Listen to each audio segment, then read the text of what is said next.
और कोई भी नहीं देख सकता, चाहे मैं हूं, चाहे आप हो, चाहे कोई भी। किस बला का नाम है? इंटरमिक्सिंग। अभी क्वेश्चन होता है आईपीएस के। अब आईपीएस में देखें तो जो इंटरेक्शन होता है, क्या पार्टिकल्स में भी इंटरेक्शन होता है, वो इनवर्सली प्रोपोर्शनल होता है इंटरपार्टिकल। हाय एवरीवन, तो आज के स्टूडेंट डिस्कस करने वाले क्लास में साइंस का फर्स्ट चैप्टर जिसका नाम है मैटर इन सराउंडिंग। बेसिकली इस वीडियो में डिस्कस करने वाले हैं characteristic of particles of matter, कि जो हमारे मैटर होते हैं उसके जो पार्टिकल्स होते हैं उनके अंदर क्या प्रॉपर्टीज है, उनके अंदर क्या कैरेक्टरिस्टिक है, वो हम लोग इस वीडियो में डिस्कस करने वाले हैं। हमने पिछले वीडियो में क्या डिस्कस किया था? हमने पिछले वीडियो में डिस्कस किया था कि फिजिकल नेचर ऑफ मैटर, कि जो मैटर होता है उसका फिजिकली स्ट्रक्चर्ड कैसे, वो हमने देखा था। तो उसमें हमने एक चीज पढ़ा था कि जो मैटर होते हैं वो बहुत छोटे छोटे पार्टिकल्स से मिलकर बने होते हैं, उन्हें हम एटम कहते हैं। तो आइए अब हम इसे समझते हैं कि characteristic of particles of matter है क्या। तो इससे हम स्टार्ट करने से पहले हम एक एग्जांपल से समझेंगे कि ये एक्चुअल में होता क्या है। अगर मान लीजिए आपके पास कोई पीस ऑफ पेपर है, तो ये जो होता है पीस ऑफ पेपर बहुत छोटे छोटे पार्टिकल से मिलकर बना होता है, जिसे हम अपने नेक्ड आई से कभी नहीं देख सकते और कोई भी नहीं देख सकता, चाहे मैं हूं, चाहे आप हो, चाहे कोई भी इस दुनिया का हो, वो एटम को नहीं देख सकता अपने नेक्ड आई से, अपने नंगी आंखों से वो नहीं देख सकता। तो ये जो पार्टिकल्स होते हैं, काफी सारे पार्टिकल्स प्रेजेंट होते हैं, लाखों करोड़ों की संख्या में प्रेजेंट होते हैं। तो ये जो एक पार्टिकल होता है इसे ही हम कहते हैं एटम। क्या कहते हैं? एटम कहते हैं। अब ये जो एटम होता है, बहुत सारे जो पार्टिकल्स होते हैं इनके बीच में क्या होता है, कुछ प्रॉपर्टीज होती है, ये कुछ प्रॉपर्टीज शो करती है, कुछ कैरेक्टरिस्टिक शो करती है, वही हम लोग पढ़ने वाले हैं आज। तो क्या क्या कैरेक्टरिस्टिक वो शो करती है वो हम लोग पढ़ते हैं। तो फर्स्ट हमारा जो कैरेक्टरिस्टिक है वो है particles of matter have spaces between them. तो ये जो होता है, कोई भी जो मैटर होता है इस संसार में, उसके बीच में जो पार्टिकल्स होता है उनके बीच में स्पेसेस होते हैं, उन्हें हम कहते हैं इंटर पार्टिकल स्पेस। तो ये हो गया कंप्लीट। अब लोग सेकेंड एग्जांपल पे पढ़ते हैं। Particles of matter are continuously moving because of diffusion. अब भाई डिफ्यूजन किस बला का नाम है? अब डिफ्यूजन समझने से पहले ये समझ लीजिए पॉइंट ये क्या है। जो कोई भी मैटर होता है उनमें पार्टिकल्स होंगे, पार्टिकल्स जो होंगे वो हमेशा कंटिन्यूअसली मूविंग करते रहते हैं। क्यों करते हैं? क्योंकि डिफ्यूजन के कारण करते हैं। अभी डिफ्यूजन क्या है? Basically diffusion is a property of intermixing. अभी इंटरमिक्सिंग क्या होता है? बेस्ट एग्जांपल देता हूं मैं इसका। अगर मान लीजिए आप ग्लास लेते हो, अगर उसमें पानी डालते हो, अगर आप इंक का एक ड्रॉप डालते हो, तो बहुत अच्छी तरह से वो पूरे ग्लास में फैल जाता है। क्यों फैलता है? क्योंकि वहां पे जो पार्टिकल्स होते हैं ग्लास में, यानी वाटर में जो पार्टिकल्स प्रेजेंट होते हैं वो हमेशा मूव करते रहते हैं, जिसके कारण वो जो इंक होता है वो थ्रू आउट द वाटर वो फ्लो करते रहता है। तो ये बात हुई डिफ्यूजन की। अब बहुत इंपॉर्टेंट ये लाइन यहाँ पे लिखा हुआ है कि जो रेट ऑफ डिफ्यूजन जो होता है वो डायरेक्टली प्रोपोर्शनल होता है आईपीएस के। अब आईपीएस क्या होता है? आईपीएस बेसिकली यहाँ पे मैंने लिखा है इंटर पार्टिकल स्पेस। ठीक है, ऐसे देखा जाए तो रेट ऑफ डिफ्यूजन जो होता है वो डायरेक्टली प्रोपोर्शनल होता है इंटर पार्टिकल स्पेस के।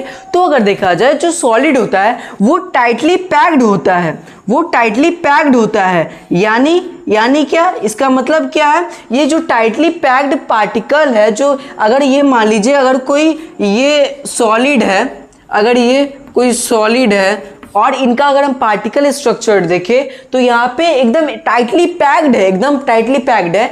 तो इनमें जो रेट ऑफ डिफ्यूजन होगा वो नहीं भी हो सकता है, नेग्लिजिबल भी हो सकता है, और होगा भी तो बहुत नेग्लिजिबल अमाउंट में होगा।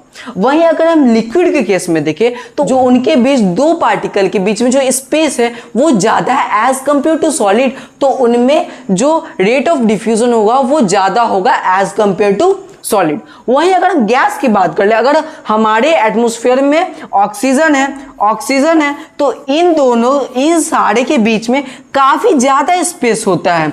किसके कंपैरिजन में? ये काफी ज्यादा स्पेस में फैले होते हैं एज कंपेयर टू लिक्विड। मैं सिंपली बताना चाहता हूं जो सॉलिड होता है वो टाइटली पैक्ड होता है, जो लिक्विड होता है वो उनमें स्पेस होता है बट कम अमाउंट में होता है एज कंपेयर टू गैस। वहीं गैस जो होता है वो फील्डली सस्पेंडेड होता है, उनके जो पार्टिकल होते हैं फील्डली सस्पेंडेड होते हैं। तो ये आपको समझ में आ गया होगा, जो रेट ऑफ डिफ्यूजन होता है वो डायरेक्टली प्रोपोर्शनल होता है इंटर पार्टिकल स्पेस के, जिसमें जितना इंटर पार्टिकल स्पेस होगा उतना ही रेट ऑफ डिफ्यूजन होगा, जिसमें जितना कम इंटर पार्टिकल स्पेस होगा उतना ही कम रेट ऑफ डिफ्यूजन होगा।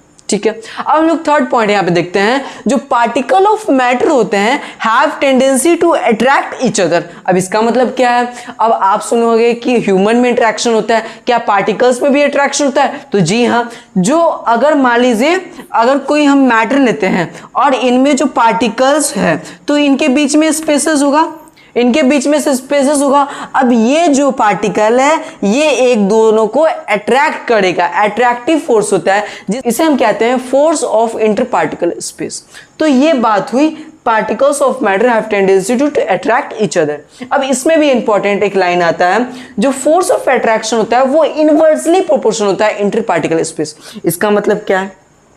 तो बेसिकली इसका मतलब ये है कि जैसे हमने सॉलिड देखा, तो सॉलिड में हमने ये देखा कि जो सॉलिड होते हैं वो एकदम टाइटली पैक्ड होते हैं, उनके बीच में जो स्पेस होता है पार्टिकल्स के बीच में बहुत नेग्लिजिबल होता है। तो उनके बीच में जो नेग्लिजिबल होता है उनमें जो फोर्स ऑफ अट्रैक्शन होगा वो बहुत होगा, क्योंकि अगर यहाँ पे इंटर पार्टिकल स्पेस कम होगा तो फोर्स ऑफ अट्रैक्शन ज़्यादा होगा, अगर इंटर पार्टिकल स्पेस ज़्यादा होगा तो फोर्स ऑफ अट्रैक्शन कम होगा। ये पहली बात। तो यहाँ पे हमने देखा कि गैस में वो तो पार्टिकल सस्पेंडेड होते हैं, यानी इसका मतलब वहां पे जो फोर्स ऑफ अट्रैक्शन कम होगा। तो जी हाँ, बिल्कुल, आप बिल्कुल अच्छी तरह समझ रहे हैं कि जो फोर्स ऑफ अट्रैक्शन है वो इनवर्सली प्रोपोर्शनल है इंटर पार्टिकल स्पेस के, जो कि किसी भी मैटर में प्रेजेंट होता है।